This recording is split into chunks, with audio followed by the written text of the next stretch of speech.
ये सुमेरु पर्वत में 1000 योजन की जड़ है, मतलब चित्रा पृथ्वी के अंदर तो उसकी हो गई पूरी जड़। और फिर अच्छा, ये जहां इसकी जड़ है वहां ही पूरे लोक का मध्य स्थान है, माने उसके ठीक नीचे 7 राजू है और उसके ठीक ऊपर कितना है 7 राजू। तो उसके ठीक नीचे अधोलोक है, पूरा अधोलोक तो पूरा 7 राजू आ गया, और उसके ठीक ऊपर 7 राजू है, लेकिन 7 राजू में से 1,40,000 योजन का मध्य लोक आ गया, तो बाकी ऊर्ध्वलोक कितना बचा? 1,40,000 योजन माइनस कर दो 7 राजू में से, उतना क्या हो गया? ऊर्ध्वलोक आ गया। समझ में आई बात?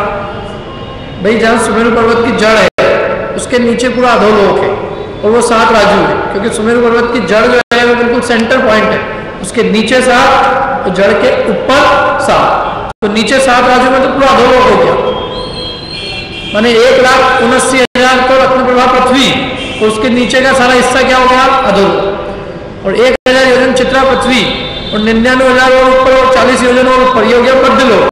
और उसके ऊपर 1,40,000 योजन कम कर दो 7 राजू में से, उतना क्या हो गया? ऊर्ध्वलोक। माने ऊर्ध्वलोक 1,40,000 योजन कम 7 राजू। अब ये जो जहाँ सेंटर पॉइंट है ना, वो 8 प्रदेश है।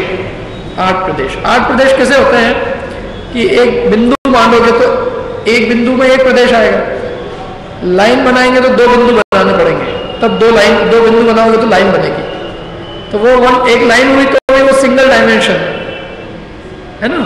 फिर अपन ने 2 बिंदु के पास में 2 बिंदु और लगा दिए तो एरिया बन गया, 4 हो गए। फिर उसके 4 के ऊपर 4 और खड़े कर दिए तो कितने हो गए? 8, तो पूरा वॉल्यूम आ गया अपने पास में। तो वो जो 8 प्रदेश है वो लोक का मध्य है। समझ में आई? जो लोक के मध्य 8 प्रदेश कहे जाते हैं ना, वो इस तरह से बनते हैं कि सुमेरु पर्वत के नीचे 4 मतलब 2-2 राजू की 2 लाइन, तो हो गया एरिया, और 4 के ऊपर 4 और, जैसे 8 राजू का जो क्षेत्र है या 8 प्रदेश का, वो सुमेरु पर्वत का ठीक सुमेरु पर्वत के नीचे का हिस्सा है, वो जड़ के वहां, और वो लोक का मध्य स्थान। समझ में आई बात? कुछ क्या कह रहा हूं? माने लोक के 8 मध्य प्रदेश जो निकलते हैं ना, ये जगह जगह चर्चा आती है शास्त्र में कि लोक के मध्य 8 प्रदेश, लोक के मध्य 8 प्रदेश, तो वो लोक के मध्य 8 प्रदेश सुमेरु पर्वत की जड़ के नीचे है, या यूं कहे सुमेरु पर्वत की जब जड़ है वो मध्य प्रदेश है, तो होना एक ही चाहिए। लेकिन एक में क्या है कि लंबाई चौड़ाई सब नहीं आती, लंबाई चौड़ाई ऊंचाई तीनों के लिए 8 प्रदेश बनाने पड़ेंगे, क्योंकि एक के अंदर लंबाई नहीं आएगी, तो 2 बनाओगे तो लंबाई आएगी, 4 बनाओगे तो लंबाई और चौड़ाई आएगी, और ऊंचाई के लिए भी 4 के ऊपर 4 रखोगे तो ऊंचाई भी आएगी, तब वो 8 प्रदेश मध्य के बनेंगे। ऐसे ये लोक के 8 ठीक मध्य प्रदेश, ये 8 प्रदेश तो एक्चुअली सेंटर है, तो उसके ऊपर भी 7 है, उसके नीचे 7।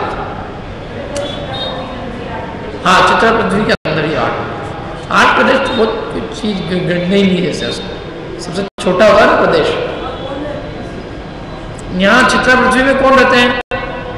चित्रा पृथ्वी के नीचे रहेंगे ना लोग, तो क्योंकि चित्रा पृथ्वी 1000 की पृथ्वी, उसमें तो कोई नहीं रह रहा है, लेकिन उसके नीचे जो खर भाग है उसमें कौन रहता है? भवनवासी और व्यंतर, बताया था ना।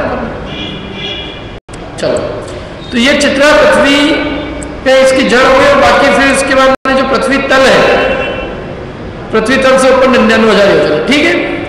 अब ये पृथ्वी के लेवल पे, माने जहाँ पृथ्वी है उस लेवल पे भद्रशाल वन, कौन सा वन है? भद्रशाल वन, चारों दिशाओं में। इसलिए देखो, ये आपने जो चित्र देखा होगा जम्मू द्वीप का, तो इसमें ये जम्मू द्वीप में भद्रशाल वन दिखाई देता है। वो इसीलिए है क्योंकि यहाँ सुमेरु पर्वत है और ये पृथ्वी का लेवल है, तो इसकी चारों दिशाओं में क्या है? भद्रशाल वन, इसलिए चारों तरफ भद्रशाल वन है।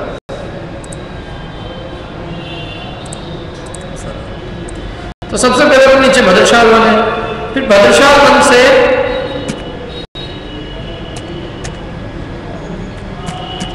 500 योजन ऊपर जाएंगे तो दूसरा वन है, उसका नाम है नंदन वन। कितना योजन ऊपर है? 500 योजन। फिर नंदन वन से 62,500 योजन ऊपर जाएंगे तो तीसरा बनाएगा उसका नाम है सोमनस वन। और सोमनस वन से 36,000 योजन ऊपर जाएंगे तो चौथा आएगा पांडुप वन। और पांडुप वन पे आके सुमेरु पर्वत का अंत आ जाएगा। फिर उसके बाद में 40 योजन ऊंची चूलिका। इस प्रकार से कुल 99,000 योजन ये ऊंचा है। सबसे पहले पृथ्वी तल पे भद्रशाल वन, और भद्रशाल वन चारों दिशाओं में, और हर एक दिशा में एक एक अकृत्रिम चैत्यालय। फिर भद्रशाल वन से 500 योजन ऊपर जाने पर नंदनवन। नंदनवन भी चारों दिशाओं में है, और चारों दिशाओं में एक एक अकृत्रिम चैत्यालय। फिर नंदनवन से 62,500 योजन ऊपर जाने पर सोमनस वन है, और उसकी भी चारों दिशाओं में एक एक अकृत्रिम चैत्यालय। सोमनस वन से 36,000 योजन ऊपर जाने पर चारों दिशाओं में पांडुप वन है, और उसकी भी एक एक दिशा में एक एक अकृत्रिम चैत्यालय। और फिर उसके बाद में 40 योजन ऊंची चूलिका।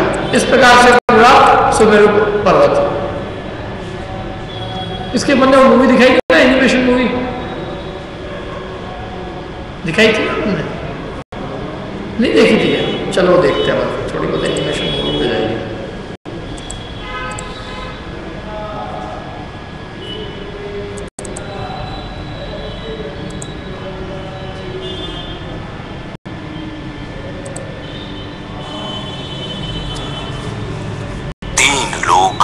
लोकाकाश।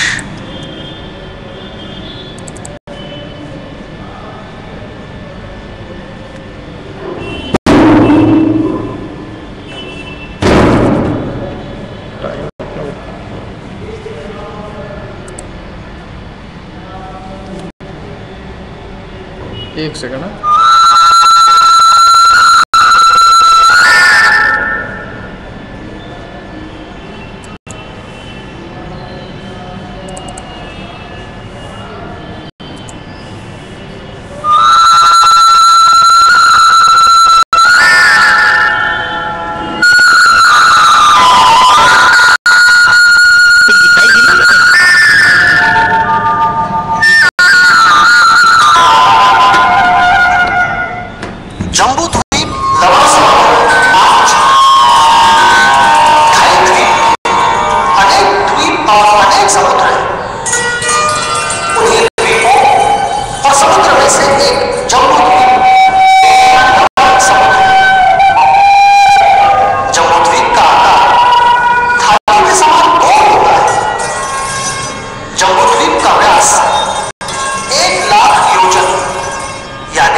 छह खंड है जो भरत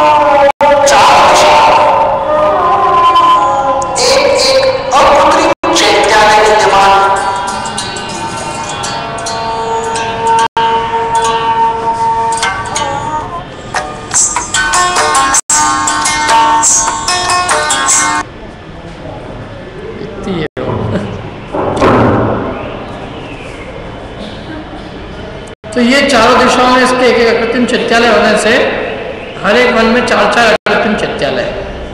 और कुल वन कितने हैं? 4। आप लोगों ने कभी पंचमेरु की पूजा की है? उसमें आता है भूप भद्रशाल वन जाने चैत्यालय चारों सुखकारी मन वस्तन कर वंदना। ऊंचे 5 शतक पर सोहे नंदन वन देखत मन मोहे। ऊंचे 5 शतक पर, मतलब 500 ऊपर जाएंगे तो 5 शतक में 500, तो ऊंचे 5 शतक में 500 ऊपर जाएगा नंदन वन। 62 सहस्र तंगा वन सोमनस शोभे बहुरंगा। वन सोमनस 4 बहुरंगा, तो वो 4.5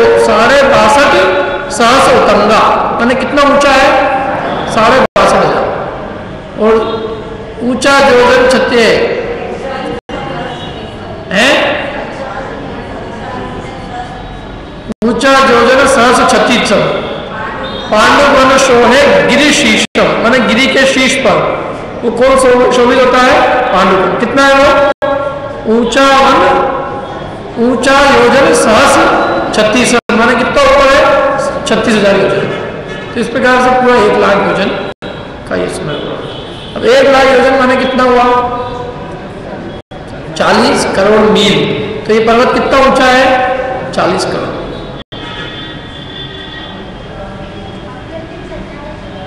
अकृत्रिम चैत्यालय का मतलब ये कि जो चैत्यालय किसी ने नहीं बनाया, अनादिकाल से और अनंत काल तक रहेंगे, बने बनाए हैं, वो है अकृत्रिम। जैसे अपना आत्मा किसी ने बनाया है, नष्ट होगा नहीं। जैसे अपना आत्मा अनादि अनंत है, अकृत्रिम, ऐसे ही वो चैत्यालय भी अकृत्रिम, किसी ने बनाया नहीं। अपना रामेश्वर मंदिर कृत्रिम है कि अकृत्रिम? कृत्रिम नहीं, ये तो बनाया गया है। क्या सिद्ध भगवान के? वह प्रतिमा होती है, मंदिर होता है ना, मंदिर, मंदिर है तो प्रतिमा होती है। अनंत भगवान की प्रतिमा होती है, सिद्धों की नहीं, अनंत की प्रतिमा। 500 धनुष ऊंची है, अनंत भगवान की प्रतिमा है। एक एक चैत्यालय में 108 प्रतिमाएं हैं, 108 और रत्नमयी है। उनका बड़ा अच्छा सुंदर वर्णन है पूजाओं में। लाल नख लाल नख शिखनयन शिरनयन,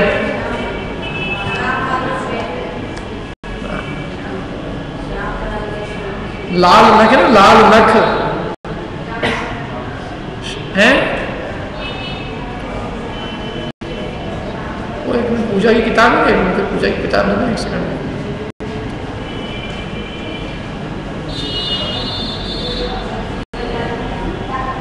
तो क्या एकदम बीच में से कोई पंक्ति निकालनी हो ना तो मुश्किल पड़ती है। बहुत बढ़िया, मतलब प्रतिमा बहुत अच्छी है। अब देखो इसमें एक चीज हो रही है, सुमेरु पर्वत के अपन फटाफट कर लेते हैं कि ये सारे ये सूर्य चंद्रमा ग्रह नक्षत्र तारे ये सब कहाँ हैं? क्या क्या चीजें? सूर्य चंद्रमा ग्रह नक्षत्र तारे ये सब कहाँ हैं? कितने ऊपर है, कहाँ है? तो ये पृथ्वी तल से जहां हम रह रहे हैं, इससे 690 योजन ऊपर जाकर इनके विमान चालू होते हैं। कितने योजन ऊपर जाकर? 690। तो पृथ्वी तल पे भद्रशाल वन है, फिर भद्रशाल वन के बाद में 500 योजन ऊपर जाने पर है नंदन वन है, और नंदन वन से भी और ऊपर जाएंगे तो वो सोमनाथ वन आता है। लेकिन अपने को नंदन वन से केवल 190 और ऊपर गए तो ये ज्योतिषी देवों के विमान प्रारंभ हो जाते हैं। और सबसे पहले नीचे ही नीचे हैं तारों के विमान, 690 योजन ऊपर जाते। फिर उसके बाद में 10 योजन ऊपर गए तो 700 योजन पर राहु का विमान है। फिर 800 योजन जाने 100 योजन और ऊपर गए तो सूर्य का विमान है। और फिर उससे और 80 योजन ऊपर जाएंगे तो चंद्रमा के विमान है। फिर 28 नक्षत्रों के विमान है। और फिर उसके बाद में बुध शुक्र गुरु मंगल शनि ग्रहों के विमान है। और अंत में ध्रुव तारे का विमान है। इस प्रकार से ये एक के ऊपर एक इनके विमान है। सबसे नीचे तारों के, फिर ऊपर सूर्य का है, तारों के ऊपर राहु, फिर सूर्य, फिर केतु, फिर चंद्रमा। तो सूर्य का विमान पृथ्वी तल से 800 योजन ऊपर है और चंद्रमा का विमान पृथ्वी तल से 880 योजन ऊपर है। और उसके ऊपर नक्षत्र 28 और फिर ग्रह है और फिर अंत में ध्रुव तारा। तो इस प्रकार से ये सुमेरु पर्वत तो बहुत ऊंचा है। और ये सुमेरु पर्वत के 1 लाख योजन की जो ऊंचाई 99,000 की जो पृथ्वी तल से, तो उसके बहुत नीचे ही घूमते रहते हैं। क्योंकि ये तो 800 योजन पे ही है, 690 से 800 तक है। और वो तो कहाँ तक गया है? 99,000। तो इसलिए ये सुमेरु पर्वत के पांव के स्थान पे है। जैसे सुमेरु पर्वत को आदमी की उपमा दी जाए तो ये जैसे पांव के स्थान पर कोई चीज होती है ना, घुंघरू, तो ऐसे ही ये सूर्य चंद्रमा मानो सुमेरु पर्वत के घुंघरू के स्थान पे है, और जैसे घुंघरू गोल गोल होता है, ऐसे ये भी सूर्य चंद्रमा ग्रह आदि के जो विमान है ये चक्कर लगाते हैं इसके, किसके? सुमेरु पर्वत के। सूर्य चंद्रमा ग्रह नक्षत्र तारे ये सब चक्कर लगाते हैं। तीर्थंकरो के नवन जलते भय तीरथ सर्वदा, ताते प्रदक्षिण देत सुरगन पंच मेरुन की सदा। ये जो 5 मेरु है ये तीर्थंकरों के नवन जल से, माने तीर्थंकरों का इन पे क्या होता है? जन्माभिषेक। तो जन्माभिषेक होने से वहां अभिषेक होता है ना, तो वहां शाश्वत अभिषेक होने से गंधोदक रहता है वहां पे, तो वो हमेशा क्या है? पूज्य है। तीर्थंकरों के नवन जल से भय तीर्थ सर्वदा, शाश्वत तीर्थ है। और इसलिए ताते प्रदक्षिण देत सुरगन, इसलिए देवताओं के समूह लोग उसके क्या करते हैं? प्रदक्षिणा देते हैं। कब? सर्वदा। ताते प्रदक्षिण देत सुरगन पंच मेरुन की सदा। सदा काल ये जो ज्योतिषी लोग हैं ये सदा काल पंचमेरु की क्या करते हैं? प्रदक्षिणा देते हैं। तो पंचमेरु की प्रदक्षिणा देना ही उनका काम है। और क्यों दे रहे हैं पंचमेरु की प्रदक्षिणा? क्योंकि पंचमेरु के सबसे ऊपर कौन सा वन है? पांडुक वन। उस पांडुक वन पे क्या होता है? भगवान का जन्माभिषेक। तो भगवान के जन्माभिषेक होने से वो मेरु तीर्थ हो गया, और वो तीर्थ की प्रदक्षिणा दे रहे हैं पंचमेरु की। 5 मेरु का विषय होता है, जैसे 5 मेरु की देवता लोग प्रदक्षिणा देते हैं। हर एक क्षेत्र के रहने वाले अपने अपने मेरु की प्रदक्षिणा देते हैं। जम्बूद्वीप के रहने वाले ज्योतिषी देव जम्बूद्वीप के मेरु की देंगे, धात्रीखंड द्वीप के ज्योतिषी देव धात्रीखंड द्वीप की मेरु की प्रदक्षिणा देंगे। ऐसा ये प्रदक्षिणा देते हैं। तो ये तो बहुत नीचे ही है। अब देखो एक और चीज, एक सबसे बड़ी आपको जैन दर्शन की जो ज्योतिष की जो बात है, मतलब ज्योतिष जो गणित है, ज्योतिष विज्ञान है, उसकी बात बताता हूं। जैनियों में, जैन दर्शन में सूर्य और चंद्रमा ये दोनों इंद्र प्रतिंद्र माने गए। चंद्रमा तो है इंद्र और सूर्य है प्रतिंद्र। ये राजा है कौन? सूर्य और चंद्रमा। और इनकी प्रजा में कौन कौन है? सूर्य चंद्रमा के अलावा एक तो ग्रह है, दूसरे है नक्षत्र और तीसरे है तारे। अब क्या है इनकी संख्या है? तो नक्षत्र तो कुल कितना है? 28। तारे हैं 66,975 कोड़ा कोड़ी। कितना है? एक सूर्य चंद्रमा के परिवार में 66,975 कोड़ा कोड़ी तारे हैं। एक सूर्य चंद्रमा के परिवार में 28 नक्षत्र है। और ग्रह कितने हैं? ग्रह कितने हैं? कौन बताएगा? हाथ खड़े करके बताओ। हाँ बताओ कुछ। 9। बहुत बढ़िया। ये सब अधिकांश लोगों की मान्यता है कि एक सूर्य चंद्रमा के परिवार में 9 ग्रह है, जबकि जैन दर्शन में कहीं भी 9 ग्रह नहीं माने गए। जैन दर्शन में 88 ग्रह है। कितने? 88। और सूर्य चंद्रमा को ग्रह ही नहीं है। सूर्य चंद्रमा को ग्रह कहना उनका अपमान करना है, क्योंकि सूर्य चंद्रमा तो ग्रहों के राजा है। वो तो इंद्र है। सूर्य तो प्रतिंद्र है और चंद्रमा इंद्र है। अब इंद्र को तुम प्रजा के हो तो इंद्र का अपमान है कि सम्मान है? प्रधानमंत्री मनमोहन सिंह को अपने जैसा कहो तो सम्मान नहीं है उसका। ऐसे ये सूर्य चंद्रमा तो इंद्र प्रतिंद्र है। और ग्रह भी देखो तो 88 है। और ये 88 ग्रह, चाहे जितने भी जैन दर्शन के जितने भी शास्त्र है, चाहे वो त्रिलोक पन्नति हो, चाहे त्रिलोक सार हो, चाहे जम्बूद्वीप पन्नति हो, चाहे लोक भाव हो, किसी भी ग्रंथ में, जैन दर्शन के किसी भी ग्रंथ में ग्रह 9 माने ही नहीं गए। ग्रह तो 88 माने गए। लेकिन ये भगवान जाने ये हिंदू मान्यता कहां से आ गई अपने पास में कि अपन लोगों ने हिंदुओं जैसे 9 ग्रह बैठे। ये हिंदू मान्यता है। जैन दर्शन का ज्योतिष विज्ञान मानते ही नहीं। जैन दर्शन के अंदर तो त्रिलोक सार में, त्रिलोक पन्नति में तो 88 ग्रहों के नाम तक दिए हुए। 642 नंबर की कौन सा नंबर की गाथा है, उसमें 88 ग्रह के नाम है। अब जब यह इतनी साफ बात है, यति वृषभाचार्य जैसे आचार्य, नेमी चंद्र सिद्धांत चक्रवर्ती जैसे दिग्गज आचार्य, और उनकी ग्रंथों की गाथाओं की गाथा भरी भरी है, और उसको तो एक तरफ कर दिया मन में और 9 नए पैदा हो गए। मतलब ये अपने जो जैन ज्योतिष है ना, उसके ऊपर प्रश्न चिन्ह ही है। ये तो हिंदुओं का ज्योतिष है, हिंदू ज्योतिष केवल 9 ही ग्रह मानता है, और हिंदुओं के अंदर 9 के बहुत सारे चक्कर पक्कर है। अपन लोग तो 88 मानते हैं, और अपने यहाँ तो ये बेचारे घूमते रहते हैं, ये किसी का कुछ बिगाड़ सुधार भी नहीं करते। ये अपना क्या बिगाड़ सुधार करेंगे? इनमें ताकत क्या जो अपना कुछ करेंगे? अपना जो बिगाड़ सुधार करने वाला वो अपना कर्म है, अपना पाप पुण्य का जैसा उदय है वो अपना बिगाड़ सुधार करेगा। अरे अपन ही देव बन जाए, वो 88 ग्रह में अपन ही एक बन जाए, तो अपने बिगाड़ सुधार होगा, अपन अपने ही नहीं कर सकते, अपने आप को मौत से नहीं टाल सकते हैं, तो अपन अपनी मृत्यु को टाल नहीं सकेंगे, और दूसरे का टाल रहे हैं। यहाँ पे कुछ है ही नहीं है, सीधा सीधा इतना वर्णन है। यहाँ ग्रह तो है और वो गमन करते हैं, और पंचमेरु का गमन, पंचमेरु पे बेचारे घूमते रहते हैं, इसलिए घूमते हैं क्योंकि उनकी वो पंचमेरु तीर्थ मानते हैं, तीर्थ के समान, इसलिए उसकी प्रतिष्ठा रहती है। ये है। यदि किसी को प्रमाण चाहिए हो तो मैं आपको सारे ग्रंथों के प्रमाण दे दूंगा जितने चाहिए हो, और आप एक भी प्रमाण ले आना मेरे तो मैं आपकी बात मान लूंगा। और मैं जो नाम दे रहा हूं ग्रंथ आप लिख लो, त्रिलोकसार, तिलोय पंडिती, जम्बूद्वीप पंडिती, लोक विभाग, धवला, गोमट सार, जीवकांड आदि सबको देख लो। समझ में नहीं आया मेरे को तो कि कहां से चीज चल पड़ी, चल चलिए, अब कोई सोचने वाला नहीं है। सूर्य चंद्रमा इंद्र और प्रतिंद्र है, ये जो जैन का बच्चा है मेरे ख्याल से वो उसको भी मालूम होगा, मालूम है कि नहीं मालूम है? सूर्य चंद्रमा तो इंद्र प्रतिंद्र माना गया।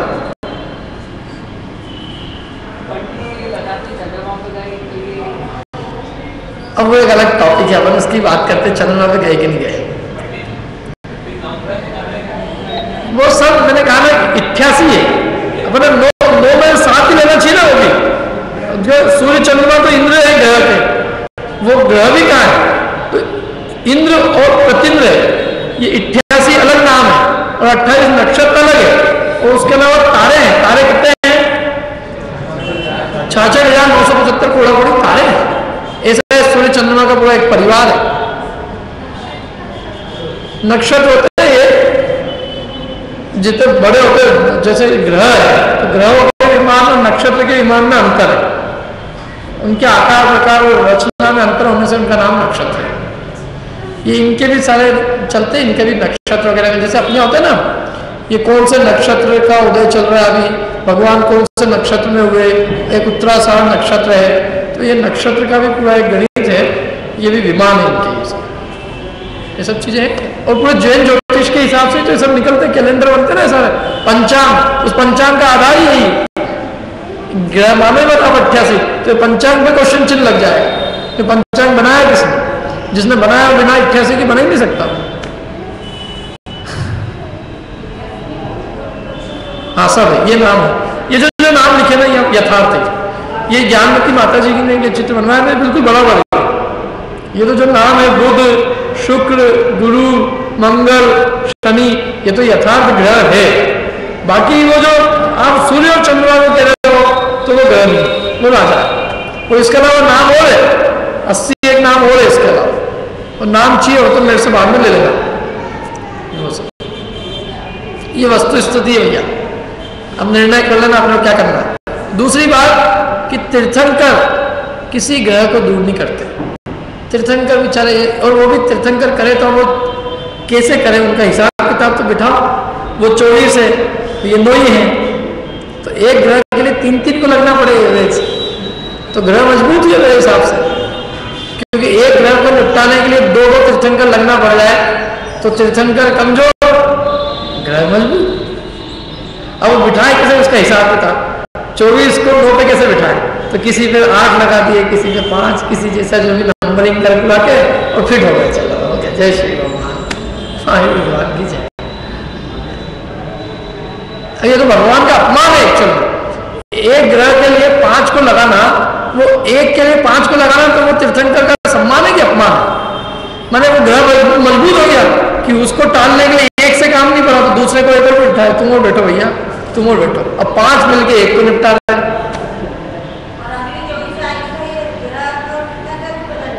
वो तो सभी बदल जाएंगे। वो पहले भूतकाल के 24 अलग, अच्छा विदेश क्षेत्र के जो 20 है समझ लो, यहाँ के 24 है और वहाँ 20 है, और वहाँ का कैसे हिसाब किताब बिठाओ? वो सब जगह आएगी। मतलब ये सारी एक नहीं, आप विचार करोगे तो 1000 प्रश्न खड़े हो जाएंगे, और विचार नहीं करो तो जो चल रही है सब चल रही है। क्या शास्त्र के अनुसार विचार करो, आगम में क्या लिखा है, आगम में लिखा हो स्वीकार, आगम उसकी बात नहीं कर रहा बल्कि आगम से विरुद्ध बात जा रही है, तो अपन उसको कैसे स्वीकार करें?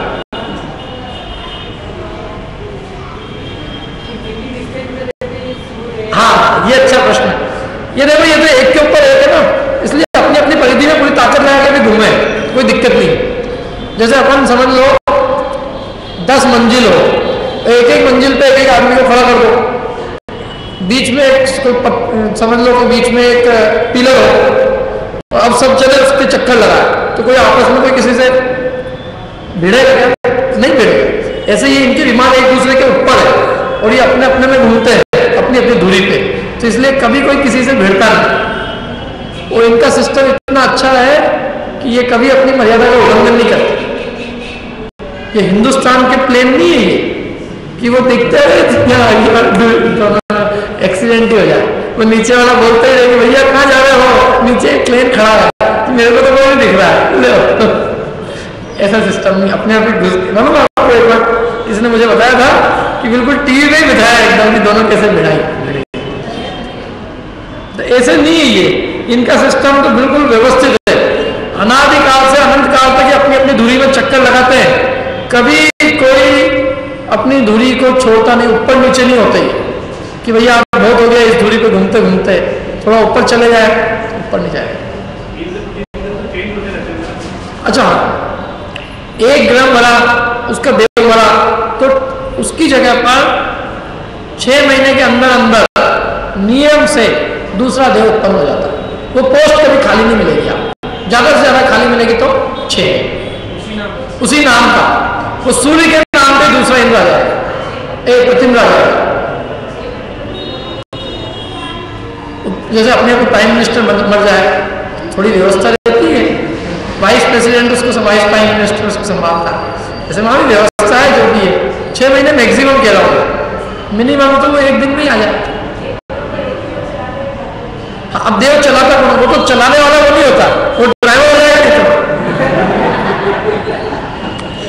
सूर्य का इंद्र है, इंद्र प्रतिन्द्र, चंद्रमा और इंद्र, चंद्रमा इंद्र है और सूर्य प्रतिन्द्र, तो ये तो बैठे रहते हैं आराम से, और इनके पास में ड्राइवरों की फौज होती है, और वो उनकी 4 पाली होती है, 4 क्या कहते हैं उसको, 4 शिफ्ट, और एक एक शिफ्ट 6-6 घंटे में बदलती है, और वो जो है 6-6 घंटे के अंदर जो बदलती है शिफ्ट, एक एक शिफ्ट जो है वो विमान को ढोने का काम करती है, और उनको कहते हैं आभियोग्य जाति के देव।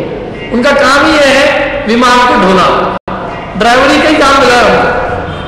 समझ में, यहाँ पर मैं ड्राइवरी का काम करता हूँ, उसको बहुत पसंद हो, भगवान की पूजा भक्ति भी करे, लेकिन क्या ड्राइवरी सबसे बढ़िया है, जहाँ जब मेरे को ड्राइवरी का काम मिले तो वहाँ बन जाए, वहाँ भी ड्राइवरी करे।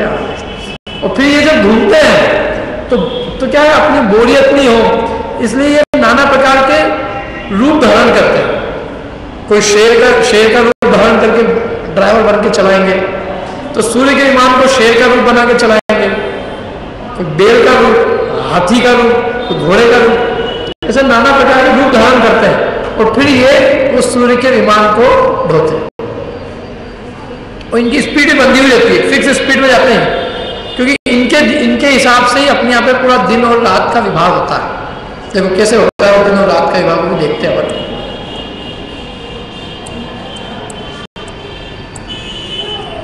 अब क्या है, जम्बूद्वीप जो है, उस अकेले जम्बूद्वीप में 2 सूर्य है। कितने? 2 सूर्य, और 2 है चंद्रमा, और एक एक सूर्य के परिवार में वो सारी स्थिति जो मैंने बताई थी, 28 नक्षत्र, 88 ग्रह, ऐसा। तो 2 सूर्य और 2 चंद्रमा, और एक सूर्य को पूरे जम्बूद्वीप की प्रदक्षिणा करने में 2 दिन लगते हैं। कितने दिन? 2 दिन। तो आज जो सूर्य अपने यहाँ है वो कल अपने नहीं मिलेगा, कल क्या जाएगा वो? 1 दिन में वो यहाँ से घूम के यहाँ जाएगा सामने की तरफ, फिर दूसरा 1 और दिन लगेगा तब वो यहाँ आएगा। ऐसे 2 दिन में पूरी वो परिक्रमा पूरी करता है। इसलिए जो सूर्य अपने आज आया वो कल नहीं आएगा, दूसरा आएगा, वो कब आएगा? परसों। अभी जो आप चंद्रमा देख रहे हो, ये चंद्रमा कल नहीं आएगा, कल परसों आएगा। कल कहाँ जाएगा? ये रात को। कल ये रात को चंद्रमा कहाँ मिलेगा? एरावत क्षेत्र। देखो भरत क्षेत्र का जो चंद्रमा है ना, वो एक दिन में एरावत क्षेत्र जाता है और एक और दिन में वापस से भरत क्षेत्र आता है। ऐसे ही जो सूर्य है, ये सूर्य एक दिन में समझ लो पूर्व क्षेत्र में, पूर्व विदेह में भी सूर्य है, तो पूर्व विदेह का सूर्य एक दिन में पश्चिम विदेह में आएगा और पुनः एक दिन में कहाँ जाएगा? पूर्व विदेह। और ये दो सूर्य और दो चंद्रमा, ये चार चीजें और चार ही क्षेत्र है, एक भरत, एक एरावत, एक पूर्व विदेह, एक पश्चिम विदेह। तो ये चारों एक एक जगह रहते हैं और चारों ट्रेवलिंग भी करते रहते हैं। तो अभी अपने रात है, तो 6 घंटे में ये पूरा ट्रेवल कर, 12 घंटे में पूरा चंद्रमा ट्रेवल करके यहाँ से निकल जाएगा। फिर ये जो पूर्व विदेह में जो सूर्य था वो अपनी आ जाएगा यहाँ, और फिर वो सूर्य 12 घंटे तक रहेगा, वो आगे बढ़ जाएगा, फिर कौन आ जाएगा? यहाँ का चंद्रमा आ जाएगा। फिर 12 घंटे में चंद्रमा आगे बढ़ेगा, फिर सूर्य आ जाएगा। ऐसे हर 12-12 घंटे में ये आगे बढ़ता जाता है हिसाब किताब।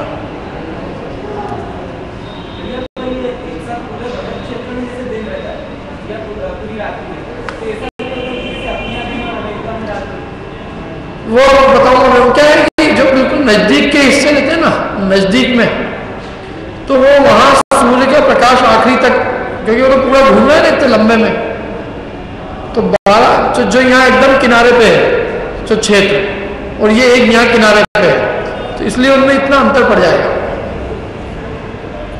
क्योंकि वो बीच में तो है नहीं दोनों, थोड़ा अंतर उसके अंदर। समझ में आया? और फिर भी ये प्रश्न अच्छा है, इसका अपन और उत्तर सोचेंगे, लेकिन अभी पहले इसकी व्यवस्था समझ, पहले जैन दर्शन क्या कह रहा है वो समझ लेते हैं, फिर अपन आगे क्या है वो समझ में आया है लोगों को सबको? कैसे सूर्य चंद्रमा गमन कर रहे हैं? कितने सूर्य है? 2। चंद्रमा कितने हैं? 2। हर 12 घंटे में ट्रेवल करें।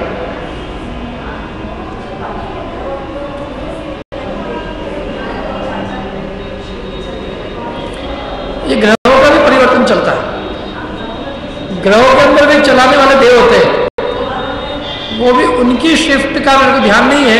सूर्य चंद्रमा तो अलग से पूरा वर्णन आया है कि सूर्य चंद्रमा को चलाने वाले देव होते हैं, अभियोगी जाति के, 6-6 घंटे में ये रूप धारण करते हैं और चलाते हैं, ढोते हैं। और उनमें भी एक मर जाता है, जैसे एक ड्राइवर मरा तो ड्राइवर की पोस्ट पे 6 महीने के अंदर अंदर दूसरा आ जाएगा, तो पोस्ट खाली नहीं रहती, पोस्ट बराबर भरी रहती है।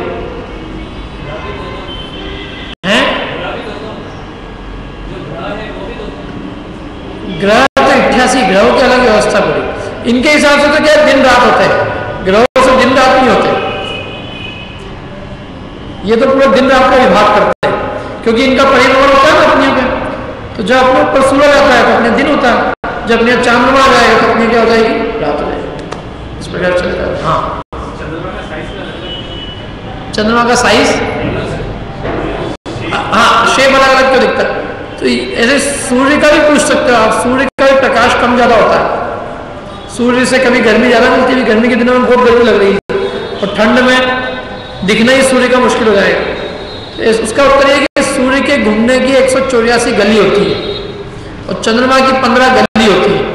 तो 15 गली में वो बाहर ट्रेवल करता है, तो जब वो बाहर ट्रेवल करता है तो उसका प्रकाश चंद्रमा का एक एक जब वो गली में मूव करता है तो उसकी एक एक कला घटती जाती है।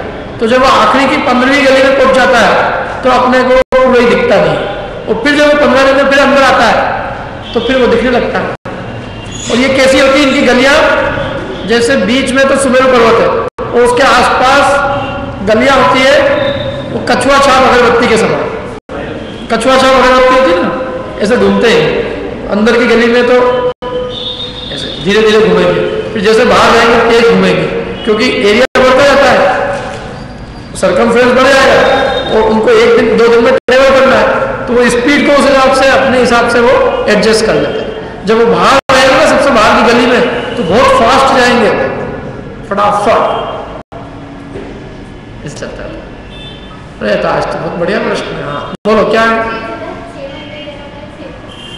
तो ये 184 जो है ना, 184 दिन में सूरज बाहर जाता है, तो अपने जब बाहर जाता है तो गर्मी से ठंड आती है, और जब वो वापस से 184 दिनों में वापस अंदर आता है तो अपने क्या आ जाती है, अपनी ठंड से गर्मी आती है। देखो उसके लिए सब नक्शे हैं, वही क्या टाइम बहुत हो गया, इसको अपन अगली बार लेंगे, अगली बार सब जल्दी आना लगेगा।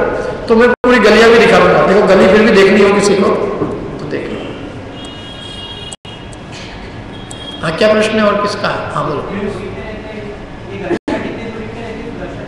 है हाँ, ये सुदर्शन मेरु से कम 1121 योजन दूर रहते हैं, मतलब उतनी डिस्टेंस इनको मेंटेन करनी पड़ती है। कितनी? 1121 योजन, नहीं तो पर्वत पे टकरा जाएगा। तो सुमेरु पर्वत से कम 1121 योजन दूर रहकर ये परिक्रमा करते हैं, और फिर बाद में बढ़ती घटती रहती है, लेकिन मिनिमम उतनी रहेगी। ये तो मैं बताया 100, तो वो गर्मी ठंडी का उससे विभाग हो जाता है। और मंथ का विभाग जो होता है वो 15 दिन चंद्रमा से होता है, महीना चंद्रमा से चलता है, और ये जो पूरा वर्ष है वो सूर्य से चलता है।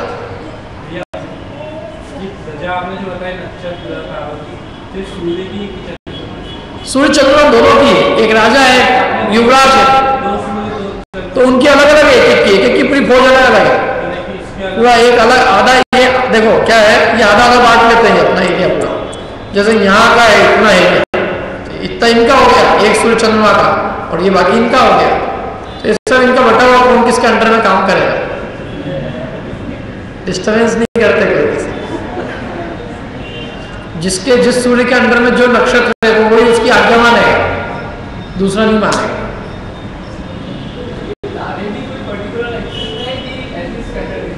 तारे इधर उधर फैले हुए, अरे सूरज के प्रकाश इतना होता दिखते नहीं है, ऐसा तो नहीं होता। अरे वो तो दिन में भी चांद रहता है, कई बार वो दिखता इसलिए नहीं है क्योंकि दिन में उजाला खूब होता है, वो कहीं चला मिल जाता है, उजाला इतना हो जाता है, दिखते नहीं तारे, तारे यही है। और किसी का प्रश्न? हाँ ये ग्रहण क्या होता है? सूर्य के नीचे देखो, जब सूर्य के नीचे राहु आता है तो सूर्य ग्रहण होता है। इसके लिए गमन, दोनों गमन कर रहे हैं, तो इन दोनों की जो कोइंसिडेंट हो जाता है, जब सूर्य के जस्ट नीचे राहु का विमान आएगा तो ग्रहण लग जाएगा, मतलब सूर्य का प्रकाश नहीं दिखेगा। जैसे चंद्रमा के नीचे केतु का विमान आ जाएगा तो चंद्र ग्रहण हो जाएगा। गमन कर रहे हैं ना दोनों, स्पीड अलग है, लेकिन कभी कभी क्या होता है कि स्पीड अलग होने पर भी एक न एक दिन वो मिल जाते हैं आपस में, वो एक दूसरे के नीचे आ जाते हैं, तब ग्रहण हो जाता है। और आएंगे ही ना वो जब घूमेंगे, दोनों घूमेंगे, तो कभी ना कभी तो एक आध दिन तो उनका एक दूसरे के नीचे आना बन जाएगा। जब अपने बन जाता है वो नीचे आना तो ग्रहण हो जाता है। और कोई? आज तो मेरे को नहीं उठने देता टाइम तो। अरे साइंटिस्ट को कुछ भी नहीं मालूम है, उनको बताएंगे।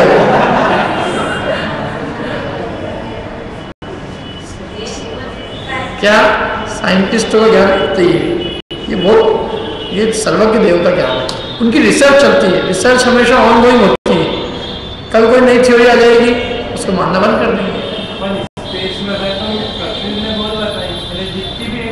वो क्या है, पृथ्वी थोड़ी बीच में ऊपर उठ गई, पहाड़ उड़ गया, तो पहाड़ ऐसे पहाड़ जैसे कुछ पृथ्वी उड़ गई कुछ योजन, तो वो ऊपर से देखो तो पहाड़ का ऊपर का गोल हिस्सा दिखता है, गोल दिखती है, वो नीचे कैसे कनेक्टेड है दूसरे हिस्से से वो दिखती नहीं है। तो नीचे बहुत सारी कनेक्टेड है ना, 12 योजन कुछ योजन ऊपर उड़ गई है, तो ऊपर से देखो तो इसे फुटबॉल जैसी गोल दिखती है, लेकिन वो जो अंदर जो उसके डीप डाउन वो है, उससे कनेक्टेड है बाकी दुनिया से, वो नहीं दिख रही किसी को। और फिर दूसरी बात ये, इनके चित्र है अमेरिकन लोगों के, और उसमें कितनी सत्यता है क्या है वही जाने वास्तव। हाँ क्या प्रश्न है? सूर्य चंद्रमा मरते हैं ना, जब सूर्य चंद्रमा मरते हैं तो उनकी जगह में दूसरे सूर्य चंद्रमा पैदा हो जाते हैं, ये बताया था तुमने। और ये भी एक तारा है, ये एक ध्रुव रहता है, इसकी कोई स्थिति बदलती नहीं है, कुछ कई चीजों में काम आता है ज्योतिष की गणना में, इसलिए उसको अलग से बताया। और कोई? ध्रुव तारा फिक्स स्टेगनेंट, अच्छा ऊपर ही ऊपर है, मैंने बताया ना कितनी चीजों की कैलकुलेशन में काम आता है, इसलिए दिया उसको। और ये सब सोमनाथ वन के नीचे है, सुमेरु पर्वत तो बहुत ऊंचा है, ये तो सुमेरु पर्वत के पांव के घुंघरू के स्थान पे है। ये ये नीचे नीचे ही है, सुमेरु पर्वत तो बहुत ऊंचा है। चलो टाइम हो गया अपना को, जिनवाणी की स्तुति करेंगे सब लोग खड़े हो जाएंगे और प्रश्न तो बाद में पूछिए, टाइम हो गया सब लोग। मिथ्यात्म नाश